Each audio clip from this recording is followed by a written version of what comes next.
हाँ, तो मैं आप सभी को बता दूं कि ये रिवीजन वाली क्लास है। क्या है भाई दोस्तों? रिवीजन वाली क्लास। और मैं आप सभी को और बेटर तरीक़ा से और ट्रिक से और समझा करके बताऊंगा, मज़ा आ जाएगा आप सभी को और कम समय में आपका अच्छा तैयारी हो जाएगा। रिवीजन बोले तो क्रैश कोर्स टाइप का है, जिसमें मैं टोटल कोर्स को कराऊंगा, तो आपको मज़ा आएगा सुन करके और देख करके भी। ठीक है, प्रथम प्रश्न है दोस्तों, फटाफट करेंगे भाई। क्वेश्चन कहता है क्या कि राजमा चावल और छोले भटूरे वो किस राज्य के लोग को सबसे माने प्रिय भोजन लगता है, ये बताना है आप लोगों को। बताएं क्या हो जाएगा आपका उत्तर, फटाफट बताएं सभी कोई।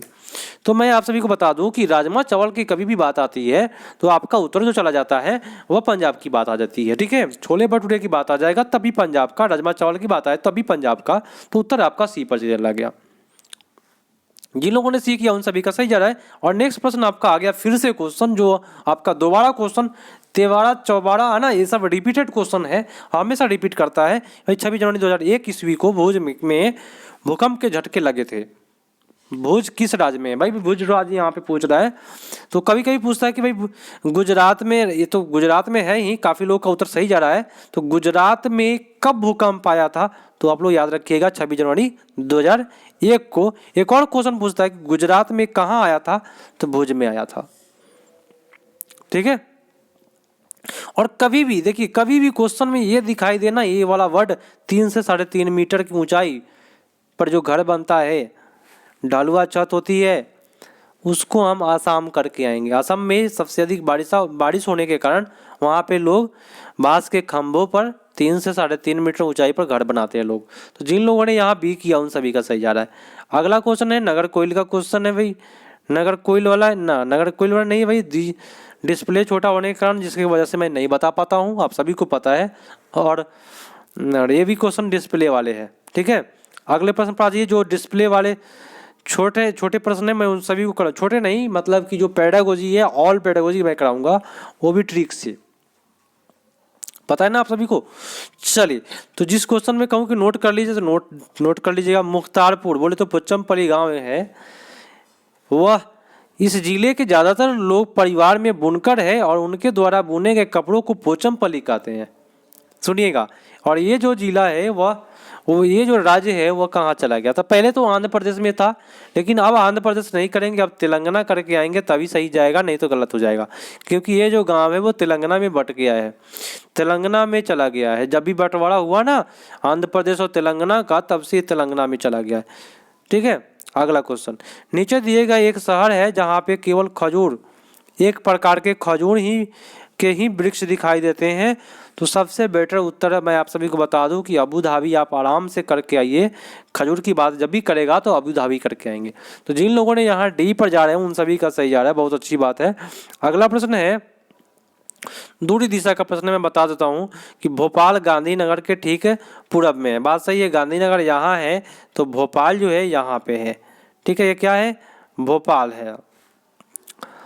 बंगलुरु भोपाल के ठीक दक्षिण में है। बंगलुरु कहाँ है भाई? भोपाल के ठीक दक्षिण में नीचे की ओर है बंगलुरु। और बंगलुरु के सापेक्ष गांधीनगर की दिशा, बोले तो इसकी दिशा पूछ रहा है। तो ऊपर क्या होता है? उत्तर होता है। इधर क्या होता है? पश्चिम होता है। तो उत्तर पश्चिम हम करके आएंगे, कहीं से भी कोई प्रॉब्लम नहीं होने वाला है दोस्तों। अगर आपको दूरी दिशा के प्रश्न में राज्य पता है कि कौन से राज्य किधर है तो आप बना के आइएगा, नहीं तो दिक्कत हो जाएगी। पीतल पूछा, ब्रास। मैं पिछले कक्षा में बताया था, पिछले लाइव में बताया था, पीतल को ही बोलते हैं ब्रास, ब्रांज नहीं दोस्तों। ब्रांज जो होता है वह तांबा और टीन का बना होता है, लेकिन यहाँ बोला है ब्रास, जो तांबा प्लस जस्ता का बना होता है। Cu प्लस Zn, बोले तो आपका उत्तर सी पड़ गया। ये है आपका ब्रांज, तांबा प्लस टीन जो कहेगा तो आपका ब्रांज हो जाएगा। ठीक है, कोई प्रॉब्लम? अभी कभी भी कहेगा कि नारियल और टेपियोका अपने घर के आंगन में उगाते हैं और उनका उपयोग अपने स्वादिष्ट भोजन तैयार करने के लिए करते हैं, तो कभी भी कहे घर के आंगन में टेपियोका नारियल उगाने का काम तो मात्र वो केरला ही करता है। और जिन लोगों ने बी किया है उन सभी का सही जा रहा है, काफ़ी बेटर है। रिवीजन वाली क्लास है तो कभी भी आप फटाफट जल्दी जल्दी करें, प्रश्नों को जवाब दे। अगला प्रश्न है, सुनिएगा। क्वेश्चन कहता है क्या कि चंगपा आदिवासी लोग हैं जो पर्वतों पर रहते हैं। ये बड़े तिकोनी आकृति के टेंट का उपयोग करते हैं, उपयोग रहने के लिए करते हैं, जो उन्हें अत्यधिक ठंड से बचाते हैं। इन टेंट की डिजाइन है कैसी होती है, तो इस प्रकार से टेंट लोग बनाता है चंगपा जनजाति, याक के बाल से भी बनाता है। ये हजारों वर्ष पुराना है मेरे साथियों। तो जिन लोगों ने यहाँ हजारों वर्ष पुराना मारा है उन सभी का सही है, बाकी लोगों का गलत है। ठीक है, आपका उत्तर ये पड़ जा रहा है। अगला कि हमारे देश में राज्यों की संख्या अगर पूछता है तो वर्तमान में आप सर्च कर लीजिएगा कि कितने राज्य है। इस ऑप्शन के अनुसार तो 28 राज्य है, 8 केंद्र शासित प्रदेश है। ठीक है, चलिए अगला प्रश्न पर आ जाइए। क्वेश्चन क्या कहता है कि बंगाल के खाड़ी पर जो भी है, बंगाल की खाड़ी वाला पूछ रहा है कि उसके तट पर कौन से राज्य हैं। तो आप सभी को पता है कि बंगाल की खाड़ी में आपको आंध्र प्रदेश आता है, तमिलनाडु आता है, उड़ीसा आता है। तो आपका ये बंगाल की खाड़ी के तट पर हो जाएगा। तो जिन लोगों ने यहाँ ए टाइपिंग किया है उन लोगों का काफ़ी सही जा रहा है, यहाँ पे मैं देख रहा हूँ आपके कमेंटों को। ठीक है, ए इज राइट आंसर। चिराव भाई नृत्य बता दीजिए आप लोग कहाँ का चिराव नृत्य है, जो मजेदार नृत्य है चिराव बताए, कहाँ का लोक नृत्य है चिराव। चिराव मिजोरम का है, जो पिछली कक्षा में मैंने बताया। तो देखिए कभी भी रिवीजन वाली क्लास को कभी भी छोड़ के ना भागे, क्योंकि रिवीजन से काफ़ी बेटर तैयारियां हो जाती है। ठीक है, तो चिराव कहाँ का भाई, मिजोरम का है। अब अगली बात मैं आपको बताऊंगा, मजा आएगा सुन करके, कि हमारे देश में एक ऐसा क्षेत्र है जहां ऊंचा सूखा समतल और ठंडे रेगिस्तान के नाम से जाना जाता है। कभी भी कहेगा ठंडा रेगिस्तान मेरे साथियों तो लेह लद्दाख करके आएंगे, कहीं से भी कुछ प्रॉब्लम नहीं होगा। ठीक है, कोई प्रॉब्लम नहीं होने वाली है। आपका उत्तर बी पड़ गया। तो जिन्होंने लेह लद्दाख किया भाई उन सभी भाइयों का सही जा रहा है। यहाँ पे अगला प्रश्न है आपकी स्क्रीन पर कि प्राथमिक स्तर पर पर्यावरण अध्ययन की प्रकृति कैसी है। तो एकल प्रकृति है कि अनुरूप है कि एकीकृत है, क्या है। देखिए पर्यावरण बोले तो ईवीएस की प्रकृति कभी भी पूछेगा, आंख बंद करके एकीकृत करके आना है, आप सभी का सही जाएगा। पेडागोजी आ चुका है, इसलिए थोड़ा सा ये कूट को देख लीजिए। सबसे पहले ये कूट पूछ रहा है और ये कूट के हिसाब से आप लोग जवाब दीजिएगा इसको अच्छे से। कूट में क्या कहता है, एनसीएफ 2005 की सिफारिश से पूछ रहा है। तो सबसे पहली बात कि रटने वाला को हटा दीजिए। सीखने के लिए स्कूल पर घर और समुदाय के बीच सुनिश्चित सीमाएं होना। देखिए दोस्तों यहाँ पे रटकर को हतोत्साहित करना हो गया, नेगेटिव नेगेटिव मिल करके पॉजिटिव बन गया। ध्यान दीजिएगा थोड़ा सा, फिर से करते हैं इसको। सीमाएं यहाँ आपका नेगेटिव है, यहाँ पर रटकर सीखने को हतोत्साहित करना। आप समझ लीजिए कोई बच्चा रट रहा है ना तो उसको हतोत्साहित करेंगे, ए तुम क्यों रटते हो, ऐसे बोलेंगे उसको। तो ये हो गया हतोत्साहित करना। तो ये सही है भाई। किताबी शिक्षा का प्रस्थान बोले तो बाहरी दुनिया से जोड़ना है ना, बाहर के जीवन से जोड़ना। तो ये आपका उत्तर जो हो जाएगा बी, सी और डी हो जाएगा। ठीक है, जिन लोगों ने डी किया उन सभी का सही जा रहा है। अगला प्रश्न है कि प्राथमिक स्तर पर पर्यावरण अध्ययन के उद्देश्य में निम्नलिखित में कौन हो सकता है। पर्यावरण उद्देश्य के लिए सबसे बेटर कौन हो सकता है। देखिए मैं बता दूं कि विशेष रूप से प्रकृति के संबंध में बच्चे की जिज्ञासा रचनात्मकता का पोषण करना, बहुत अच्छी बात बोला, जिज्ञासा वाली बात है। पर्यावरण के मुद्दों के बारे में जागरूकता का विकसित करना, बहुत अच्छी बात है भाई। ऐसा ऐसा ऑप्शन देगा तो हम तो गलती कभी नहीं करेंगे भाई। क्या अगला है कि भाई बच्चे को खोजपूर्ण व्यवहार गतिविधियों में शामिल करना, ये भी अच्छा है। बच्चे के ज्ञान को एक निश्चित, यहाँ पे बोल दिया निश्चित निकाय, इसलिए गलत हो गया। तो आपका उत्तर जो जा रहा है आपका ए, बी और सी पर जा रहा है। बहुत अच्छी बात है, जिन्होंने बी किया उन सभी का सही जा रहा है। नेक्स्ट क्वेश्चन है दोस्तों कि प्राथमिक स्तर पर पर्यावरण अध्ययन की शिक्षा शास्त्र में निम्नलिखित में कौन सा कथन शास्त्र है सत्य है। तो सबसे बेटर जो कथन है वो बाल केंद्रित, भाई सबसे बेटर है। सीटेट हम लोग पढ़ाई करते हैं तो बाल केंद्रित और समावेशी कभी नहीं छोड़ते हैं। किताबी ज्ञान ये सब जो है सब बेकार होते हैं। ठीक है, अगला प्रश्न है भाई मजेदार सेशन है भाई। हमारे प्राथमिक स्तर पर ईवीएस के सिखाने की प्रक्रिया शिक्षकों के लिए चुनौतीपूर्ण है।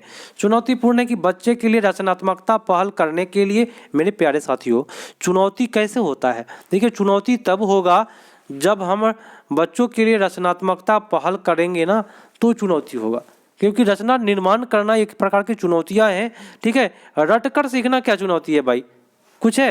वर्णन करना नेगेटिव होता है, एकमात्र आपका गलत होता है। तो उत्तर हम क्यों नहीं ये मार्क के आएंगे, कोई दिक्कत है किसी को, नहीं होगा मेरे यहाँ भाई, मजा आ जाएगा। आप लोग शेयर जरूर करिएगा।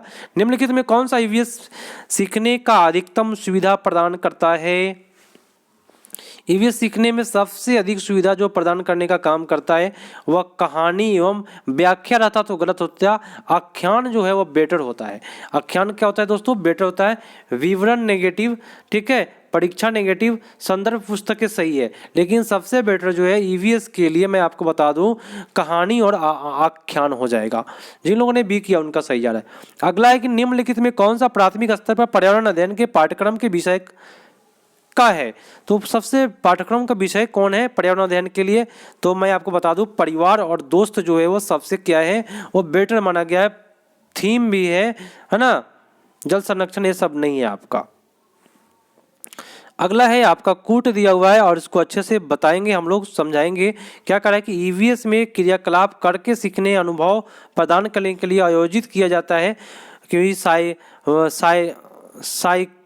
साइकोमीटर कौशल विकसित करने के लिए। सही बात है, करके सीखने का अनुभव, तो साइकोमीटर सही जा रहा है। जोड़ तोड़ कौशल इसमें भी बच्चा सीखेगा, करके सीखेगा, लेकिन याद रखने के लिए क्या करके सीखेगा वो? ठीक है, नहीं सीखेगा। तो आपका उत्तर जो जाएगा ए, बी और सी पर जा रहा है। जिन लोगों ने ए किया उन सभी का सही जा रहा है। अगला भी कूट ही है। चलिए भाई, कूट को कूटा जाएगा चाहे जो भी हो। बच्चे के ईवीएस के सार्थक दी जा सकती है यदि गतिविधियां आयोजित की जाती है ना। गतिविधियां चर्चा आयोजित की जाती है। देखिए, ये गतिविधियां आयोजित की जाती है, गतिविधियां के बाद चर्चा आयोजित की जाती है। ए वाला ऑप्शन काट दीजिए, क्योंकि ए वाला ऑप्शन जो है वह बी में समाहित है।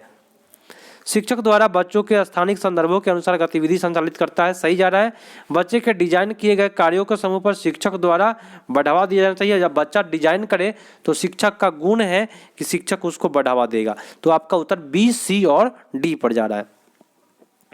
बी, सी और डी कहीं भी मिलेगा हम उसको कर देंगे, कोई दिक्कत नहीं होगा, कहीं से भी परेशानी नहीं होगी। अगला प्रश्न है, क्वेश्चन क्या कहता है सुनिएगा कि पौधे विषय के मुद्दे बच्चों के लिए सार्थक हो सकता है यदि बच्चे थीम आधारित वर्कशीट दी जाती है। तो पौधे के लिए सबसे बेटर क्या होगा? थीम केवल ही नहीं होगा भाई, पौधे के लिए सबसे बेटर है कि जब बच्चे को क्षेत्र भ्रमण और मुद्दों को इर्द गिर्द आयोजित किया जाए। मतलब कि जब भी बच्चा क्षेत्र भ्रमण करेगा बहुत सारा पौधा देखेगा और उसके बारे में सीखेगा। ठीक है, तो सबसे बेटर भाई क्षेत्र भ्रमण है ईवीएस के लिए। अगला प्रश्न है, और ये भी कूट है, ईवीएस में पाठ्य पुस्तक के अलावा निम्नलिखित में ईवीएस सीखने का अधिकतम उपयोगी साधन हो सकता है। तो भाई समाचार पत्र से भी सीख लेते हैं, सर्वेक्षण करिएगा तभी सीख लेगा, समुदाय के सदस्य से भी सीख लीजिएगा, लेकिन ट्यूटर से नहीं सीखेगा। ठीक है, ट्यूटर जो है वो बच्चे नहीं चलाते हैं। तो आपका उत्तर ए, बी और डी पर जाएगा। ए, बी और डी, उत्तर आपका ए पड़ गया। बहुत अच्छी बात है, जिन्होंने ए किया उनका सही जा रहा है। अगला प्रश्न है कि भाई क्वेश्चन कहता है कि भोजन थीम से संबंधित सामाजिक संस्कृति मुद्दे पर प्रभावी ढंग से सीखा जा सकता है। तो भोजन पर कैसे सीख सकता है प्रभावी ढंग से, आप लोग बताएं। तो ये लिखा है कि समुदाय के सदस्य के माध्यम से। भाई अच्छी बात है भाई, सर्वेक्षण करके, क्षेत्र भ्रमण करके, नारा लगा करके नहीं सीख सकते हैं दोस्तों। तो आपका उत्तर जो जा रहा है आपका ए, बी और सी पर जा रहा है। तो जिन लोगों ने ए, बी और सी किया उन सभी का सही जा रहा है यहाँ, ए, बी और सी। ठीक है, ए, बी, सी, उत्तर ए पड़ गया। अगला प्रश्न है, ये भी आपका कूट है कि ईवीएस सीखने के लिए समूह कार्य को बढ़ावा दिया जाता है, सबसे उपयुक्त कारण कौन सा है? बताइए समूह कार्य के लिए। तो वे सहपाठी अधिगम को बढ़ावा देते हैं, अच्छी बात है। वे बच्चे के बीच सामाजिक संपर्क सुधार करते हैं, अच्छी बात है। बच्चे के बीच सहयोग देते हैं, अच्छी बात है। ईवीएस सिखाने के लिए एकमात्र, यहाँ गलत बोल दिया एकमात्र वर्ड। ठीक है, आपका उत्तर जाएगा आपका ए, बी और सी पर जाएगा। ठीक है, चलिए बहुत अच्छी बात है। सीखने में स्व आकलन, देखिए ये काफी हिट क्वेश्चन है। स्व तो रूप में, स्व रहेगा तो आपका आंसर आएगा रूप में। स्व आकलन बोले तो सीखने के रूप में आकलन दोस्तों, या सीखने के बारे में आकलन, दो आंसर आता है इसका। एक बारे में आता है और एक सीखने के रूप में आकलन, स्व आकलन कहलाता है। तो आप नोट कर लीजिए, स्व आकलन लिख करके सीखने के रूप में आकलन लिख लीजिए। अगला प्रश्न है, और आज का लास्ट प्रश्न है दोस्तों, काफी बेटर था और कम समय में, मैं आपको समय बता देता हूँ, लगभग 14 मिनट चल रहा है और 30वां प्रश्न चल रहा है। क्वेश्चन कहता है कि भाई शिक्षक डायरी में दर्ज जानकारी का उपयोग शिक्षक द्वारा किया जाता है। तो शिक्षक रणनीति में समीक्षा और संशोधन करने के लिए तो कभी भी डायरी में जो भी दर्ज किया जाता है, क्यों दर्ज किया जाता है दोस्तों, ताकि लास्ट में कभी भी अगर प्रॉब्लम आए तो उसको संशोधन कर सके, ठीक है। लेकिन प्रगति रिपोर्ट मतलब कि रिजल्ट आपका गलत है, बच्चे के सीखने के लिए साक्ष्य दर्ज करने के लिए नहीं दोस्तों। सबसे बेटर जो आपका उत्तर है वह ए पर है, संशोधन करने के लिए डायरी में दर्ज किया जाता है। तो आज के लिए इतना ही। वीडियो को आप लोग अधिक से अधिक शेयर करें ताकि सभी दोस्तों को मिल पाए, और ये रिवीजन कर लेंगे ना तो आपका 100% जो तैयारियां है वो बेटर हो जाएगी सीटेट का। तो आज के लिए इतना ही, मिलते हैं अगले पार्ट में। तब तक के लिए धन्यवाद। जय हिंद। लाइक करके जरूर जाइएगा।